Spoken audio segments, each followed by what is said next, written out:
stalked by the Beast of Bray Road. When I slowed down, this half man, half wolf looked right at me. It was the scariest thing I've ever seen, and I felt pure terror. Face to face with the Michigan Dogman. When I locked eyes with it, we both froze. It was coming directly at me, and that's when I said, time for me to go. Turned into a cannibal by the ravenous Wendigo. When somebody's possessed by the Wendigo, it's very terrifying, and they become a predator, and their family, relatives, or friends have become the prey.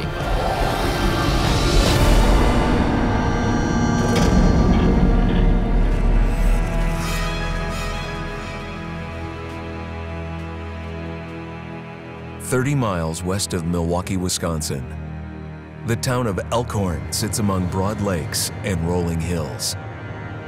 Elkhorn is a really close-knit little town. You walk in a grocery store and you know people. Great town to raise a family. Rolling farmland was predominantly rural for a long time. It's a quiet, nice little community. Sometimes a little too quiet. You hear, the creakings of the night. It can be very frightening just being out in the woods. I've lived here all my life, better than 50 years. I know an awful lot of people. People weren't at all into the paranormal until this thing started to crop its head. It became something that was in the back of people's minds all the time. It's been seen more than 100 times. It's never been captured. No ironclad proof. But rumors persist that a wolfman beast stalks the dark wooded roads of Wisconsin.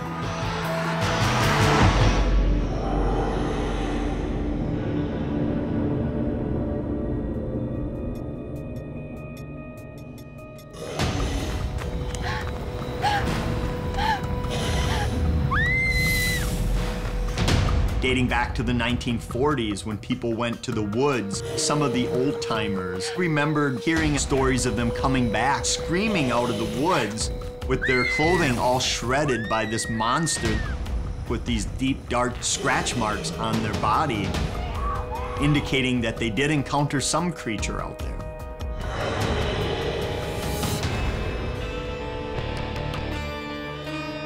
In the late 1980s, the stories reached a new level of intensity. In and around this area outside of Elkhorn, Wisconsin, there was a flurry of sightings of some unknown, upright, wolf-like creature.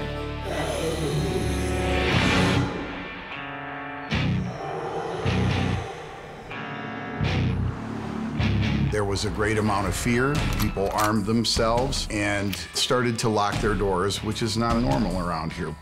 Especially out north of Elkhorn where this beast was first sighted. Most of the sightings were clustered along a single roadway.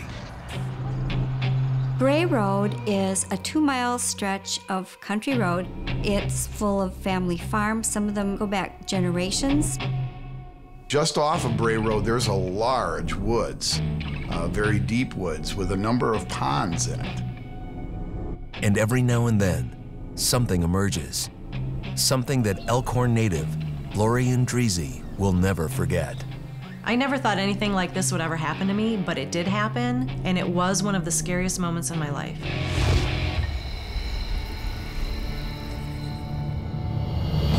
Late one evening in the fall of 1989, the local bar manager was driving home from work, driving on Bray Road. It was a very quiet night.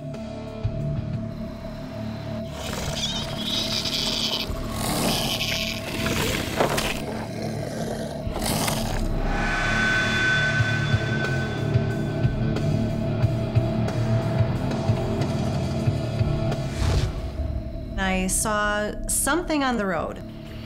To Lori, it looked like some sort of animal hunched over in the middle of the road. She inched closer for a better view. I saw him kneeling on the road, like a person would kneel. I put my headlights on bright so I could see it. That's what really made me realize it wasn't something normal. And then, a blood-chilling realization. It was holding the roadkill like it had elbows, and it was kneeling like it had knees, like a human being. Hands, elbows, knees. And I'm looking at it and I can't believe that I'm actually seeing this thing that I've never seen before. I was very, very frightened because I thought I was looking at a half man, half wolf, a werewolf. The real terror came when the kneeling creature turned and locked eyes on Lori. His eyes were a glowing yellow. His eyes were actually glowing. It was frightening. I was looking at this creature and I felt pure terror. That's all I could feel.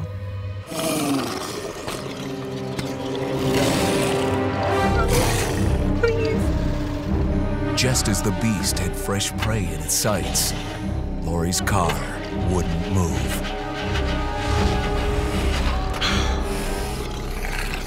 My heart was pounding. I was shaking. Please, come on, Grace. Please.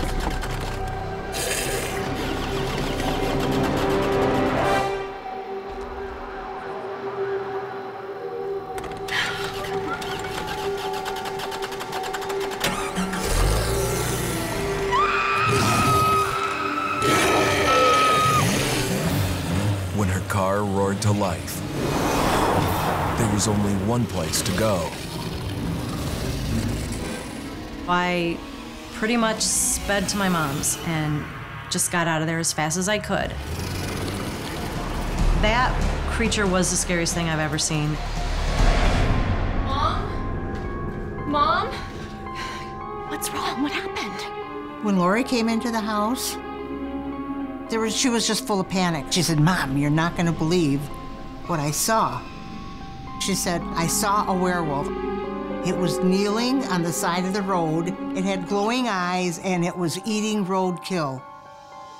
And I said, "Oh my God, Lori." She couldn't believe it. I couldn't believe it. We were just both in shock. I know what I saw. She was absolutely terrified. I have never seen Lori that terrified, ever. And Lori is just one of countless others through history swearing they've seen a wolfman. The legend dates back to ancient times. In Northern Europe, pagan warriors dressed in wolf hides to channel the spirit of these aggressive pack animals. But by the late Middle Ages, rising panic over witchcraft turned the wolf and notions of a wolf man into something evil. Fueling the fear may have been Europe's first serial killer. In 1589, in Bedburg, Germany, Peter Stubb carried out more than a dozen brutal murders. Stubb wore a girdle made of wolf pelts that he claimed transformed him into a werewolf.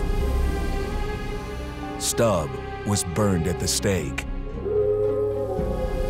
Many werewolf legends were combined into Hollywood's classic tale. The ill-fated human hero, under a full moon, cursed to transform into a savage beast. Only the creature that stalked Wisconsin in the 1980s appeared to be different. Less man, more wolf, pumped with aggression and vying to survive on wild game.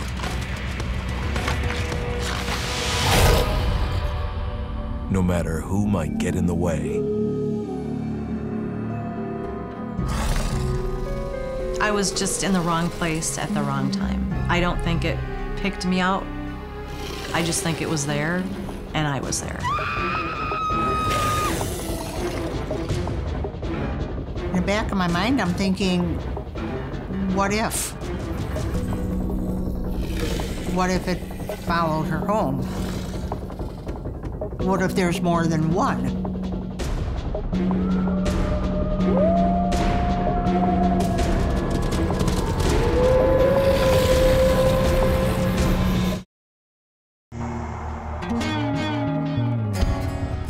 On a fall evening in 1989, near Elkhorn, Wisconsin, local resident Lori Andreezy was driving home.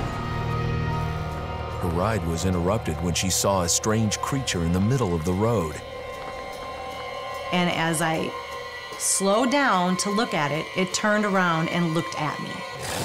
Staring into her headlights was a wolfman, the legendary Beast of Bray Road. I didn't sleep that night very well, mostly because I was thinking about this creature that I had seen.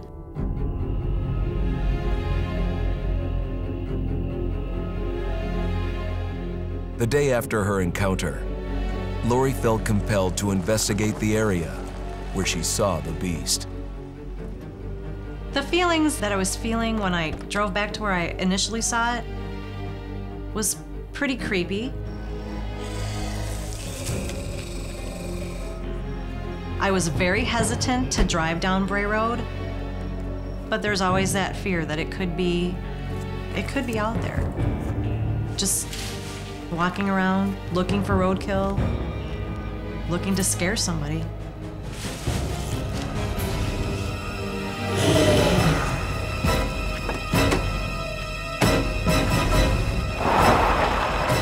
It was also unbelievable. Lori and her mom decided to keep quiet about the Wolfman encounter. The story just seemed so outlandish, like, who's gonna believe Lori? I didn't want to have a stigma attached to myself. So really, it was an easy secret to keep.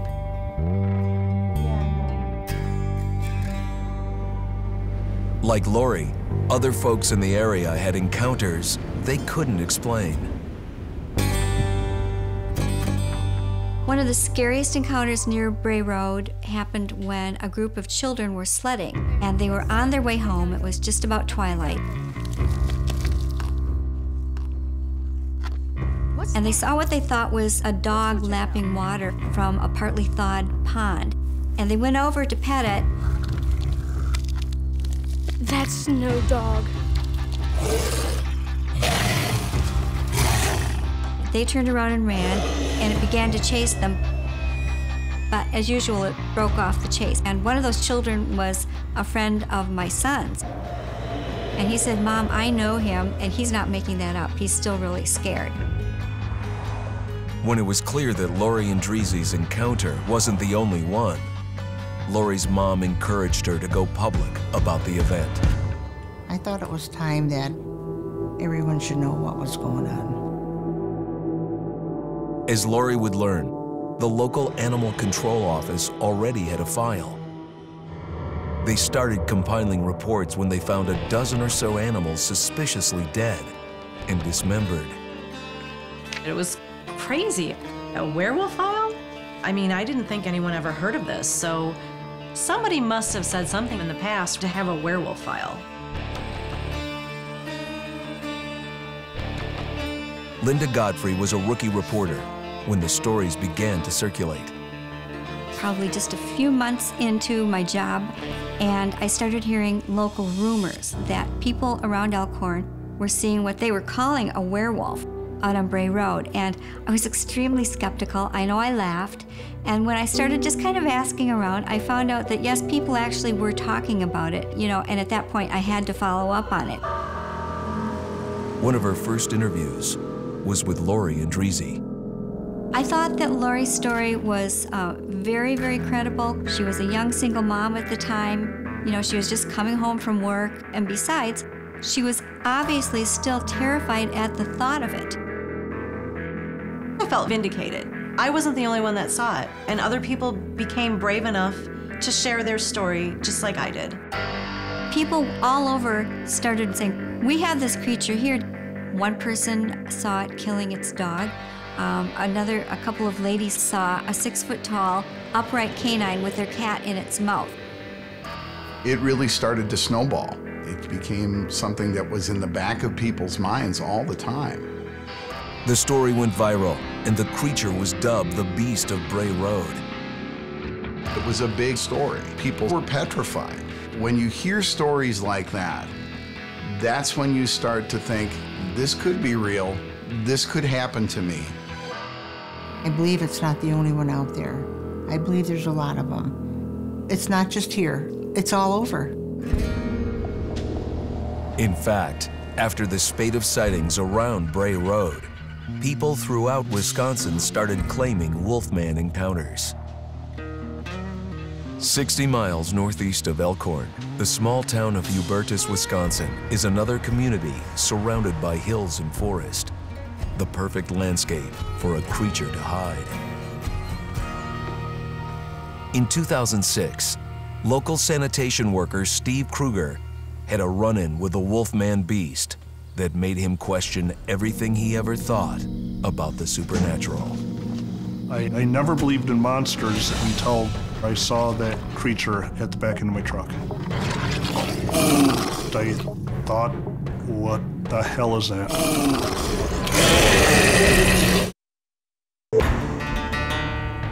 Wisconsin is dairyland. For a state with over 1 million milking cows, there's no love for a predator like the wolf.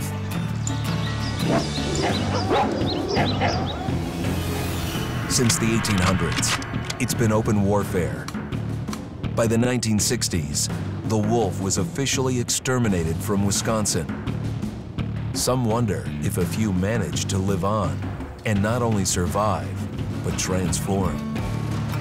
Like insects or rodents that defy extermination, only to come back stronger. It might be some kind of natural wolf-wolf hybrid that has adapted to run or walk on its hind legs when it suits its purposes for some reason. Whatever the cause, by the 1980s, Wisconsin was in the midst of a flurry of reports about a bizarre wolfman beast.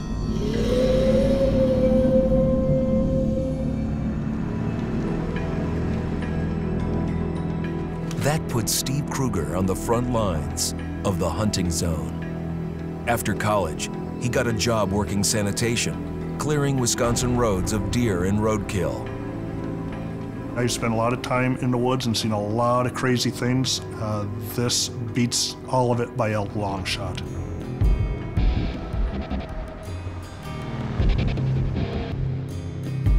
Back in 2006, I was contracted to pick up the dead deer carcasses along the roadways throughout the state. There was no precipitation. It was just a really nice, cool evening. I was driving and I came across a small deer carcass. It was a small 80-pound doe, so I threw down the tailgate, picked up the deer and tossed it into the back on top of the ATV ramp. And I hopped back into my cab, got the clipboard out and started filling out the paperwork.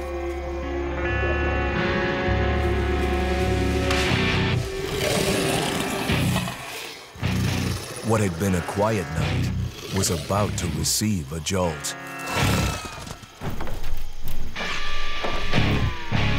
At first, when the truck shook, I thought it was the wind. So I ignored it the first time, started filling out the paperwork again. When the truck rocked again, it couldn't be ignored. It really felt like something heavy got into the back end of the truck.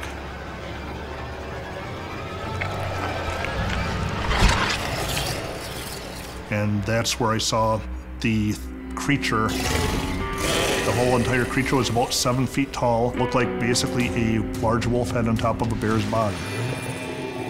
This was not a bear. Then, it made a move toward the front of the truck. It scared the dickens out of me. I became panicked and I realized I just needed to get out of there. It came down to a choice of fight or flight, and I chose the flight. My truck was still running, so all I had to do was throw it in the drive and hit the gas.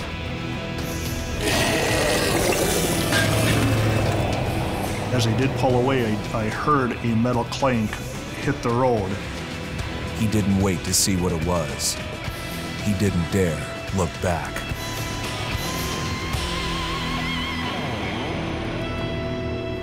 I got to the next crossroad as fast as I could, which was several miles down the road, and I pulled over. Both the deer and his heavy metal ramp were gone. The only thing I could presume is that the ramp got tangled up in the deer's legs as it was being dragged off the back end of my truck. I needed that ramp to be able to perform my job. But that meant going back down the road to where the Wolfman might be lurking. When I got back to the spot, there was not a deer, there was not an ATV ramp, and there wasn't a furry creature alongside the road or in the road. How could the creature manage to carry off a carcass and a heavy ramp? Steve Kruger was beginning to consider supernatural explanations.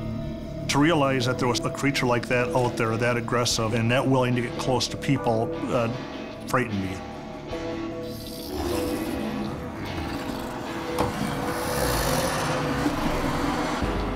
Steve reported the incident to the sheriff.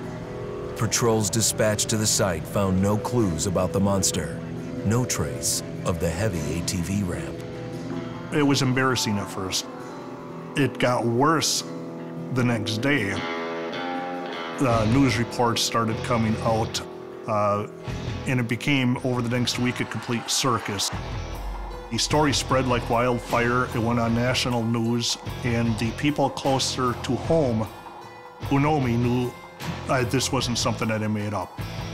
Despite anyone else's reaction, Steve knows what he saw. The people that don't believe me, I tell them to go pound sand. I saw what I saw. If they don't believe me, it does not bother me one bit. The creature that I saw is real. It was there, it was real, it was a physical something that I could not recognize that took the deer out of back into my truck.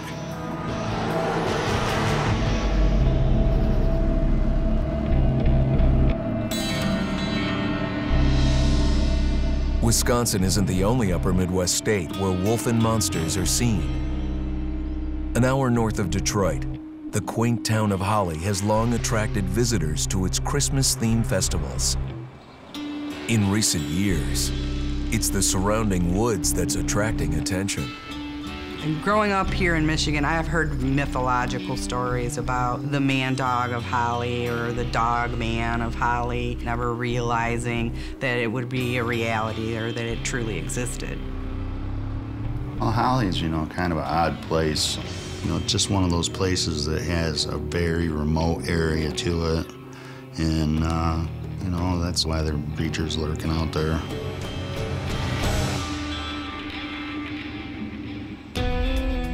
Within these woods, there are rumors about a monster, a creature that sometimes runs on 4 legs, sometimes stands on 2. A bizarre manimal, part man, part mutt, Dogman. The Dogman and Beast of Bray Road seem to be 2 different creatures. The Beast of Bray Road appears much bigger and seems to be more of your traditional werewolf, whereas the Dogman has a supernatural reputation with it as well, that it's more of a spirit-based creature. They have the ability to do you harm outside of just clawing and slashing at you. It's not flesh and blood. You couldn't kill it like you could possibly the Beast of Bray Road. We do know of over 100 Dogman sightings, and it is a widespread phenomenon, not just in Michigan, all across the United States and actually all across the world. There have been sightings of Dogman-like creatures in Argentina, in France, so this is not just an American phenomenon. The idea of a canine-human hybrid is very old. The ancient Egyptians saw Anubis, their god of the underworld, as a jackal-headed man. In rural Michigan, many have heard the Dogman legend. One local felt it breathing down his neck and barely survived to tell the tale. Meet Jeff Cornelius. He's a creature of the night himself. Jeff is a repo man, working the night shift, reclaiming cars from deadbeat buyers. It's a job that can take you down desolate back roads with no sign of anything friendly for miles. I've always felt comfortable in the woods. I'm not really scared of driving alone at night, It's how I've always done my work.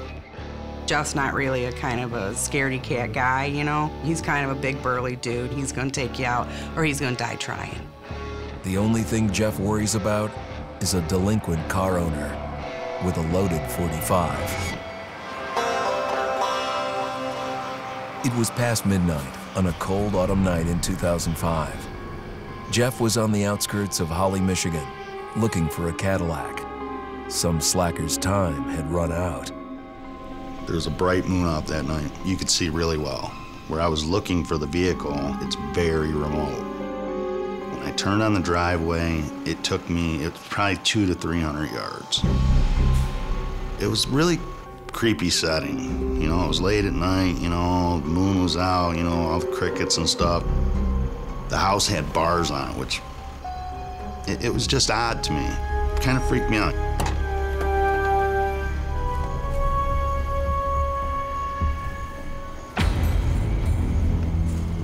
So I got out to look in the window.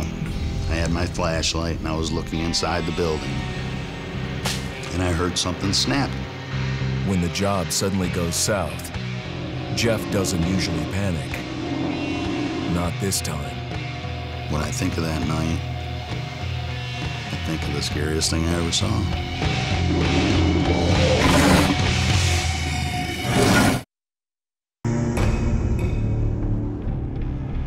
The Michigan woods, home turf of the legendary Dogman.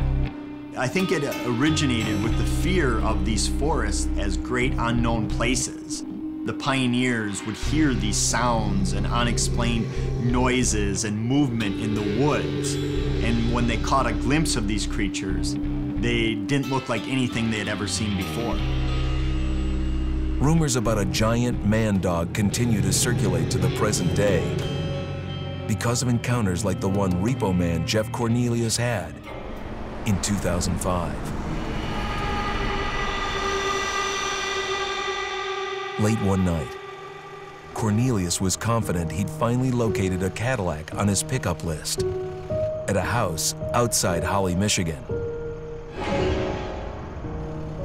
He never imagined what he'd find there. I was definitely skeptic of monsters growing up. Never believed in them. The things that Jeff sees as a repo man are the real life scary stuff. They're the people coming at you with a 2x4 in the middle of the night or hearing a click of a shotgun. When I got out, I'm in the habit of leaving my door open. Whenever I check for a repossession, I always leave my door open just in case. The house looked abandoned, but Jeff's gut instinct told him he wasn't alone.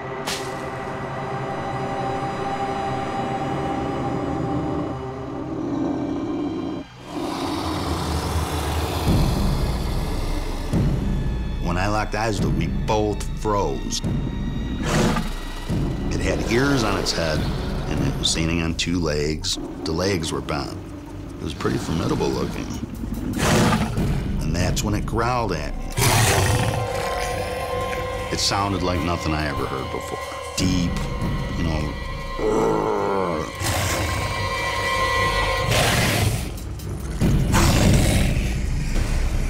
It was coming at me, directly at me.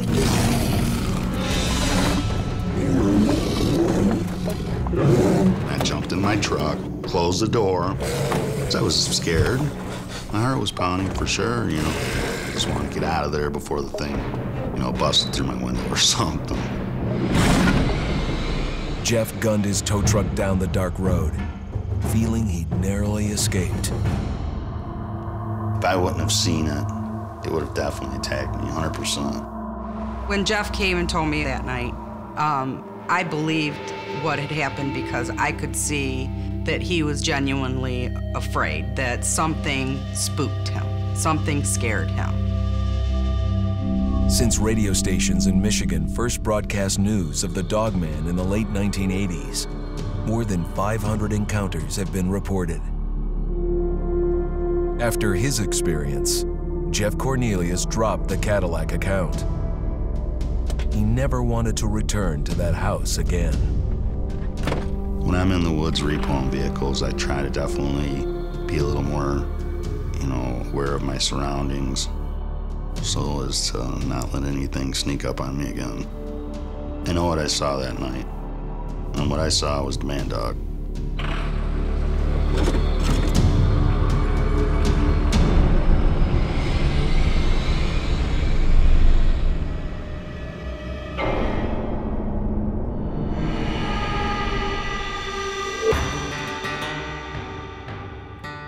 America's North Woods border region. Within this land of 10,000 lakes and miles of dense timber, a hideous creature is believed to lurk. The North Woods is probably one of the last frontiers in America. There's still a lot of places in this area that hasn't been set foot by man. Monsters and mysteries exist here because it is remote. Up in the North Woods, winters are long. In times of biting cold and isolation, a devouring monster is believed to come forth. It's terrorized native people for generations. Growing up, I was told, like, don't go outside, the Wendigo will get you.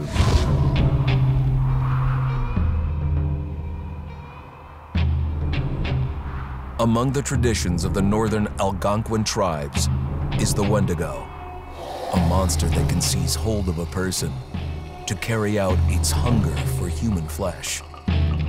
The Wendigo force itself would go somehow inside of their bodies and take over control of their faculties to a point where they become homicidal and cannibalistic.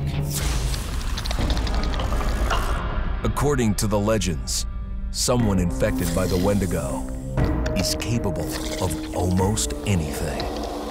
They have such a voracious hunger that they have chewed their own lips off. They're gnawing on their fingers. The more that they eat, their hunger does grow even more intense.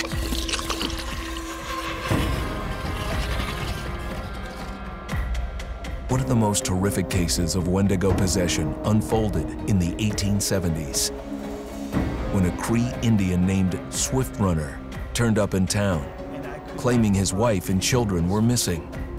Police investigators suspected foul play. When they walked to his campsite, they were horrified by what they saw. And it didn't take them very long to discover there was something more sinister to this story.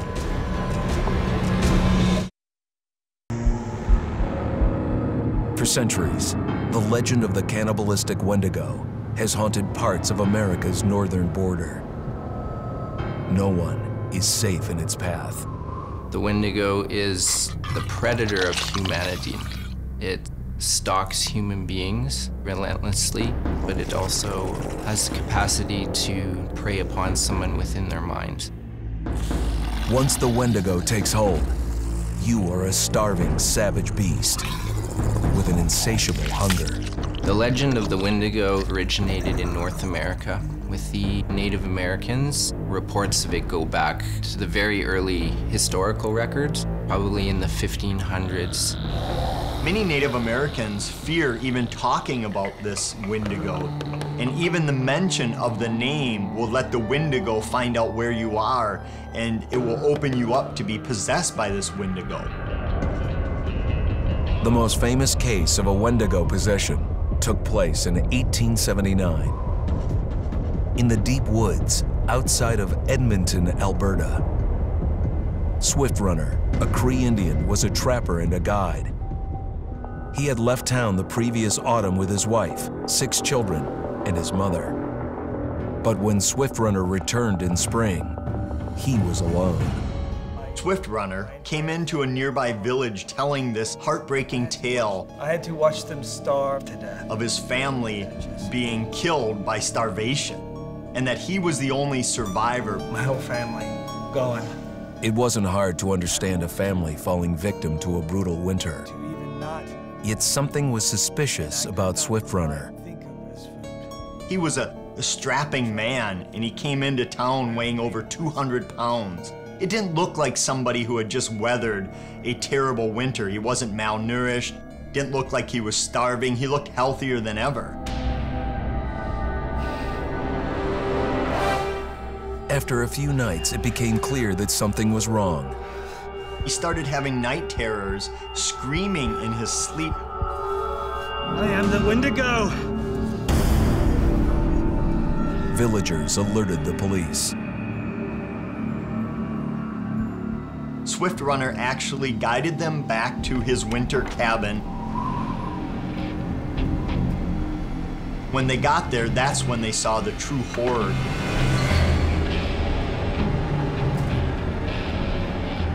human skulls were scattered around, many bones, some of which had been snapped in half and the marrow inside had been drained. They had never seen anything like it. Swift Runner had killed his entire family, shooting them, hitting them with an axe, strangling, and then eating most of their bodies.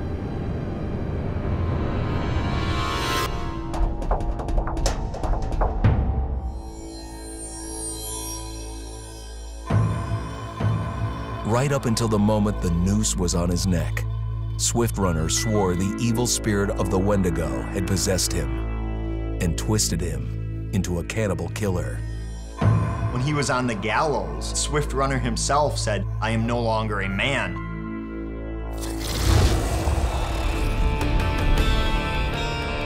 In the unforgiving North Woods, hunger and horror go hand in hand. The Wendigo can turn himself into anything. Look like somebody like you know. He's a spirit, and he's a man.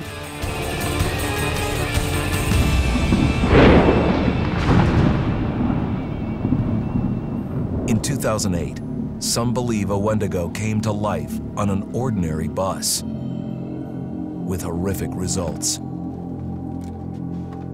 A young man was getting settled for a long bus ride home. Little did he know, it would be the last ride of his life. Help! Help! The witnesses had never encountered anything like this in their life. It looked like he was a man that was possessed by some type of spirit, and led many to believe he might have been the Wendigo.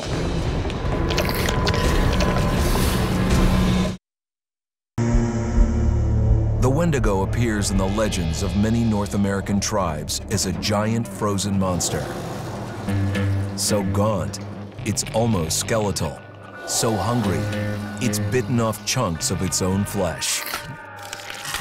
The Wendigo is a hideous monster, reported to be somewhere between 8 and 15 feet tall, white-skinned, white-furred. It will have these large antlers and horns growing out of its head. Truly a horrifying creature.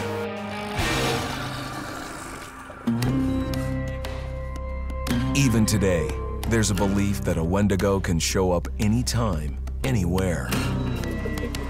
250 miles north of Fargo, North Dakota, one might have appeared on an ordinary bus. July 30th, 2008, a Greyhound bus was en route to Winnipeg with 36 passengers aboard. One of them, a young man on his way home, was just falling asleep. It was sometime later that another man got on the bus with a duffel bag and black sunglasses. His name was Vincent Lee. He came onto the bus and seated himself at the back. The bus drove on for another hour. Then, something monstrous overtook Lee.